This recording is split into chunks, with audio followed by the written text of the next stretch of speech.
keep you informed and entertained about what's happening with the climate, what the threats are for business, and actually, hopefully, how the print and paper industry is already in some way addressing that and has a good future. So if I could please invite Jonathon to the stage, who will take the next session. Thank you.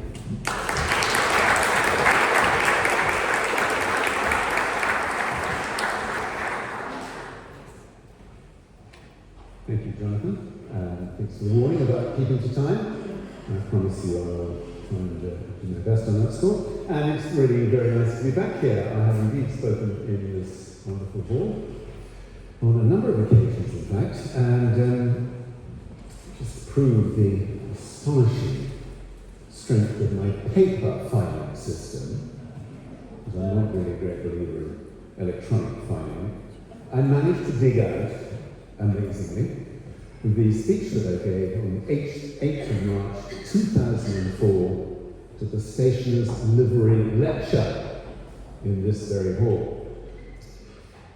And I was very pleased to do that because, as I said right at the start, I am one of those who not only likes to read things on paper rather than on screen, but who still likes to write things on paper, letters, articles, notes, whole books even, because for me paper is a living medium, tactile, responsive, natural, and by contrast I feel deeply ill at ease staring at the dead soulless expanse of my computer screen. Now, of course, we've all grown up, we don't play off paper against IT and electronic things these days. We all live in this wonderfully harmonious world where everything has a particular part to play. So, so that's all good. I'm not going to try and score any more cheap points about that. But it did give me a chance during that lecture, 20 years ago, just slightly more than 20 years ago, to explain why this has always been a critically important industry for me, in that I spent quite a lot of my youth, from the age of 18 onwards, planting a lot of trees in New Zealand. Not, as you might imagine, beautiful indigenous native hardwoods, but, sorry to say, radiata pine trees to produce pulp for the nearest paperworks. And very pleased I was to do it too. I planted them, I thinned them, I pruned them, and I watched them being cut down and shipped off to the pulp works. And it sort of stayed with me that this was part and parcel of a cycle that can be completely regenerative if it is done in the right way, and that's a big if. It was funny reading through this, I have to say. Life does move on over 20 years. And I won't go through too many of the comparisons, but the one thing that absolutely jumped out at me, looking at what I was saying to the equivalent audience 20 years ago, was that obviously, perhaps inevitably, 20 years ago, in the audience, I was assuming that there would be quite a lot of climate deniers. And quite a bit of my lecture is geared, very politely of course, but quite a bit of my lecture is geared to those who might have expressed significant doubts in those days, might have dismissed the science as largely speculative and computer-based, not empirical in the real world, might have had some ideological reasons to why they couldn't quite follow the advice coming from the world's best scientists in your industry. And it was very clear to me that there was still a job to be done persuading people to get on the same page. 20 years ago, we have wasted a vast amount of time. And I say we, the big collective we. Most of that wasted time has been caused not by people of good faith and good intent, but essentially by a rogue industry, namely the fossil fuel industry, which has made it possible for governments to go on prevaricate about what they should do to address the climate emergency. I'm not going to go into that in too much detail this afternoon, you'll be pleased to know. But it is intriguing to me to think that these days, and I hope I'm making a correct assumption here, if not, you can pick me up on the way out and tell me I've still got all my climate science wrong and it's still absolute rubbish, and Donald Trump is definitely the best person to protect the future of life on Earth. I might still be in that place, but there aren't that many deep, contrarian climate denialists left in the world today. Numerically speaking, there are, of course, holdouts, particularly in blue states in the USA, as we know, that the consensus has moved dramatically in the last 20 years. And that is hardly surprising, because what 20 years ago was still seen as, well, it might happen, it might not happen. It's still wrapped up in the climate models, but we haven't yet seen it impacting on people's lives yet, to the extent that we're being told it will impact on our lives. In the intervening 20 years, those impacts now are coming at us faster, more intensely, and more expensively than most people were thinking would be the case 20 years ago. 2023, of course, the hottest year ever, until, yep, you guessed it, 2024. We haven't got to the end of 2024 yet, so being a stickler for scientific accuracy, I can't yet describe 2024 as the hottest year ever in the history of the human tenure on this planet, but it is now almost inevitable, because the average surface and ocean temperatures have stayed so high through the summer and into the autumn months that it's now a sort of 99% certainty that 2024 will be the hottest year ever, and probably the coldest year that we'll experience from this point on, which is all slightly unknown. And as you know, because you will be picking this up in all of your own experiences, and what you listen to, what you read, we have seen a sort of astonishing profusion of climate impacts of one kind or another. Floods and droughts and storms of every conceivable kind, and the impact on people has just got worse and worse. We sort of look at it, now we're thinking about Valencia, we're thinking about what happened in Spain, and 4 months ago we were thinking about what happened in Germany. Here in the summer in the UK, we were thinking about what was happening to UK farmers who were being devastated by excessive unseasonal rainfall. We look at it, and then what? We sort of put it back, don't we? We stick it in the back of our mind, because it's very difficult to keep these things at the front of your mind all the time. The situation is remarkably easy to explain scientifically. I'm going to get on to the economics, because that's what I'm meant to be talking about today. But the science is important. You can't really do the economics unless you understand the science. And the science is very simple. We've already, since the start of the Industrial Revolution, witnessed about 1.26, 1.3 degrees centigrade average temperature increase. You'll remember the great cry that we had to keep the temperature increase below 1.5 degrees centigrade. At the Glasgow COP conference of the parties 3 years ago, Boris Johnson right there in all his blustering, purposeless sort of sense, talking about keep 1.5 alive. Well, it is now very likely, again, I have to be careful, it is very likely that 2024 will have been a year where the average temperature exceeded 1.5. So all that talk of staying below 1.5 degrees centigrade by the end of the century has gone in 2024. Now, again, you have to be careful. Going for 1 year doesn't mean it's gone forever. We had a particularly strong El Nino effect, a weather pattern that emerges from different variable temperatures in the Pacific. So we may get back below 1.5% next year. I sure as hell hope so. Because we really don't want to be crashing through these barriers as fast as we're doing at the moment. As you know, there's another conference, the party, taking place in that wonderful country of Azerbaijan, a country absolutely loved for its care and concern for nature, one of the most corrupt petro-states on planet Earth, and pretty much nothing will be achieved in COP29. So don't get too worked up about that for those of you who are COP followers. What a sad bunch they are to. Before every COP, the United Nations Environment Programme issues what it calls its emissions gap report. What is the gap between what governments have said they're going to do, what governments ought to be doing, and what's actually happening? And the quick summary of all of that is that right now, by the end of the century, we are on track to an average temperature increase of somewhere between 2.7 degrees centigrade and 3.1 degrees centigrade. It's mind-boggling.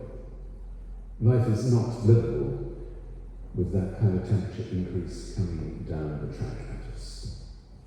So you have to do the science to understand economics. And that's because science is a bit different from economics. Science is science. It follows something called the laws of physics or the laws of nature. Economics is not a science, whatever anybody might tell you. It's a rag-bag set of ideas about how people think they can best translate their ideological views into something that makes life possible for people. I read this quote just recently which sticks in my mind. Physics is physics. It is a set of immutable laws by which we human beings are bound just as much as every other life form on this planet. The physics driving climate change today doesn't care. It doesn't do politics. It doesn't care about all the things that we care about. It doesn't care about your children. It doesn't care about what you believe in. It doesn't care how you make your money or what you do with it. It doesn't even care about God. It will just destroy us because we've not understood that the laws of physics will always trump the so-called laws of the market. Now, that's a very heavyweight thing to dump on you at this stage, but please do remember there are different kinds of reality on planet Earth. The market is not an ironclad set of laws by which every single entity, government or business or individual is bound. It is a social construct. We create the economic norms of the time. The laws of physics, on the other hand, are ironclad. And when we go on messing with the laws of thermodynamics in the way that we're doing it with the emission of all these greenhouse gases, you can see what happens. And it will, sorry to have to tell you this, I've got a cheerful bit coming up at the end, by the way. Just realising how that was going to be sounding. It will get worse. It can't help but get worse. And we'll see huge impacts, of course, on every single industry, including yours, inevitably. The interesting thing for your industry is that there's a slightly different set of risks to the continuity and the future prosperity of your industry than is faced by others, but nonetheless, they're there. And what I think people are really focused on at the moment is the impact on the raw material that serves the needs of this industry, namely the fibre, on which it depends so completely. And will be following, I have no doubt, the extraordinary increase in frequency and intensity of wildfires over the last 2 years. Wildfires now are releasing so much CO2 into the atmosphere, because obviously when a tree burns, all that CO2 goes up into the atmosphere, that wildfires themselves now are as big an emitter of CO2 as most nation states. Not the big ones, but most small nation states. Unfortunately, we will see an increase in those wildfires. That's just inevitable. It will happen. We'll also see an increase in disease infestation, where a lot of forests are weakened by these climatic conditions, and taking advantage of those weaker forests, any number of disease vectors will increasingly make it harder and harder to keep those stocks of pulp, the fibre that we need, in the kind of state that we need. So these threats are really big physical threats to the industry itself in quite a serious way. So I'm going to ask you a question. If it is inevitable now that it's going to get worse, and if we probably all share the view that politicians are really not doing everything they should be doing to address the scale of this climate, and if as a consequence we're in some kind of really serious doom loop, which seems to take us right to the edge of civilizational collapse, what is going to break that doom loop? What is going to get us out of this current downward trajectory towards the abyss, which is what we're on, by the way. And here, interestingly, I hope not too paradoxically, I'm going to invite you to celebrate the market. Science isn't going to crack it. Politicians have long got used to living with what the science of climate change is all about. They've long kind of learned how to respond to it, but not really changed in the way that they should. Citizen action isn't going to change it. It'll do a bit of good along the way, but we'd have to have hundreds of millions of people doing what organisations like Just Stop Oil and Extinction Rebellion are doing at the moment. We're not going to see that. Most people do not know the extent of the crisis that they face. Business isn't going to change on its own. How could it? Business doesn't make the rules of this economic system that they have to play to. Business takes those rules and tries to thrive within them. So we face a situation now where something has to change this astonishing ability to not only ignoring our otherwise inevitable demise as a species. It's quite a moment to be at, especially today on November the 5th.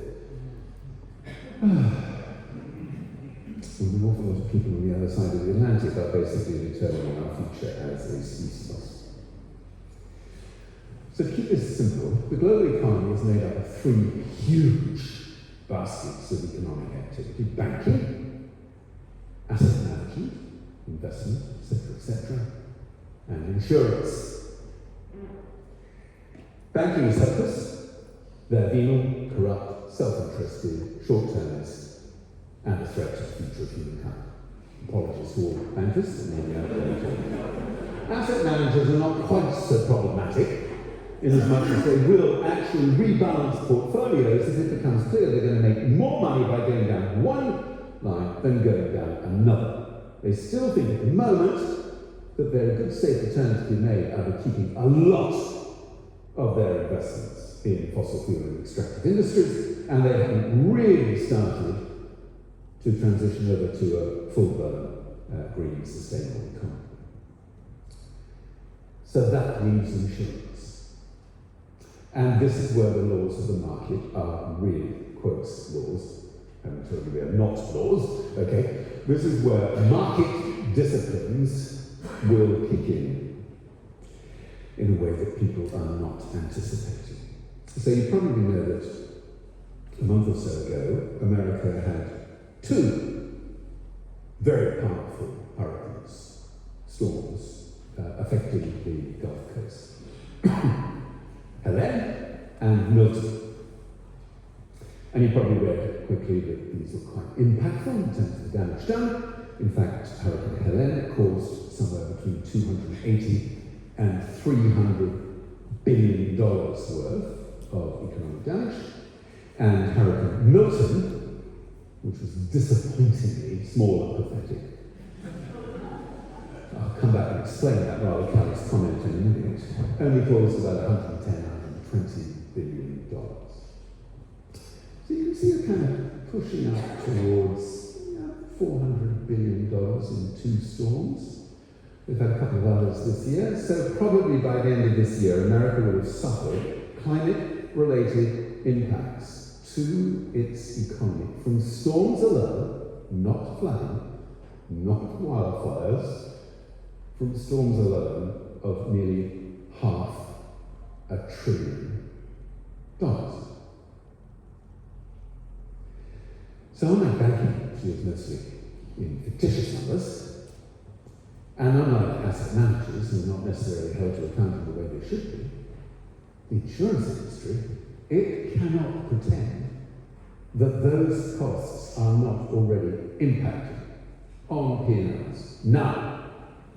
And you can witness that gloriously, and for me very satisfyingly, in the state of Florida.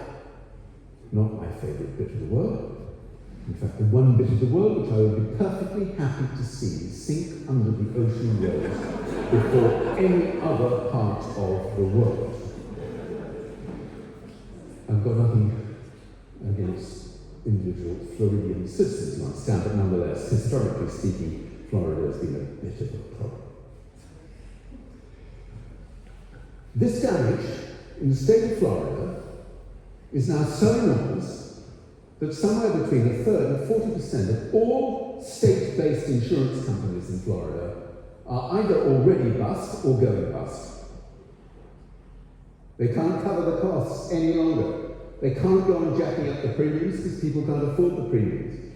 Huge numbers of people in Florida are just not insuring their houses because they can't afford it. And when that industry crashes, here's the irony, guess who picks up the tab for those privately uninsured people? The state of Florida. Ron DeSantis, personally, as governor of Florida, is now responsible as the insurer of last resort for covering the insurance of millions of citizens in Florida. Now, I emphasize this because there is going to come a point, and in the opinion of many people in the insurance industry, it's going to come very quickly, where this industry will not be able to operate any longer on the basis that it's operated so far. And that will have a massive effect on the rest of the global economy. Without insurance, our economy doesn't work. It is the lubrication for everything, for literally all wealth-creating activities, at every level. And once you start seeing that industry fracture, and in places collapse, then the knock-on effect for that elsewhere in the global economy will be huge. That is the point at which I believe I'm still sort of vaguely hopeful about a sustainable future for humankind. That is the point at which politicians, world leaders will say, okay, we get it. The global economy is going to collapse before life on Earth. Now we're really worried. Yeah, the prospective collapse of life on Earth at some point in the future was sort of vaguely troubling. But the near imminent collapse of the global financial system, that's seriously worrying. And at that point, I do believe policy responses will start kicking in that are proportionate to the scale of the challenge. That's what we have to hope. Eventually, we'll look so deep into a certain set of physical realities that you have no option but to respond to them for what they tell us empirically about the likelihood of further disasters. So for me, these are the reasons to be cheerful. These are the reasons to hope that this moment of truth, this reckoning, inflection point in the global economy won't come about because of science, ironically, because we've learned how to live with that and normalize these extraordinary abnormal impacts on our lives already. A 1.3 degrees centigrade temperature increase, let alone 1.5, 2, 2.7, 3.1. Won't be the science. It'll be the way the markets work, and the way the markets begin to understand what climate risk actually means, which is devastating from an economic perspective. You can imagine that if the world's largest reinsurance companies were threatened with collapse because they could no longer insure the insurance companies on which all of our lives depend, then we're in some difficult territory. So let me end, if I may, on something that really cheers me up from all of that, because waiting in the wings to help us navigate our way through to a genuinely sustainable world are literally untold numbers of brilliant innovations that will help to expedite this transition in ways you can't believe. I'm just going to give you one. I keep an eye on this, just like I keep an eye on what really seriously deeply depressing science. But I keep an eye on what innovation is doing out there. And I was intrigued when I read in 2023 that the US Department of Energy had given a grant of $20 million then, further $20 million there, and a further $10 million to a small company based in Maryland, which is pioneering a completely different form of engineered processed wood. And this company has found ways of breaking down the lignin in cellulosic fibre, essentially by boiling it at a high temperature with sodium hydroxide, and then boiling it again at a high temperature to get rid of the sodium hydroxide, at which point it's got rid of the lignin, and then hot pressing it at somewhere between 212 and 230 degrees Fahrenheit. It's an American company, I didn't do the calculation in December, sorry about that. And this company, small company, is already building its first demonstration factory.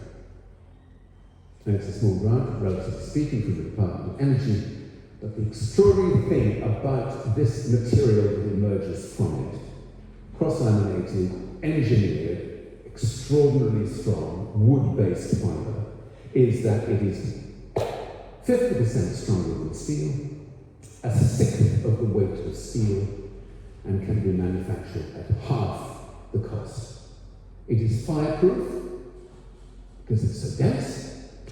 It is insect-proof, because it's so hard, and essentially it provides solutions across the whole of the construction industry. Today, cement contributes 8% of total greenhouse gas emissions, steel contributes about 9%. There is a possibility that this new field of innovation into engineered wood-based products of this kind will revolutionize the construction industry in a way that we can't even begin to imagine. Which brings us back, of course, to your industry. Let's hope that little company called Metalwood, by the way, if you're interested in looking it up, MEWTL, Metalwood, let's hope that company thrives. I hope it doesn't thrive so much that the cost of fibre goes through the roof, and you lot suddenly find you don't have enough affordable fibre to print all the wondrous products that you want to go on printing indefinitely into the future. That might be going too far as you're concerned. As far as the world is concerned, it would be a fantastic outcome. So don't panic. Solutions are there to be had once we get some kind of breakthrough, which reminds us what we're really trying to do here on the planet Earth. Thank you very much. Nice to be here.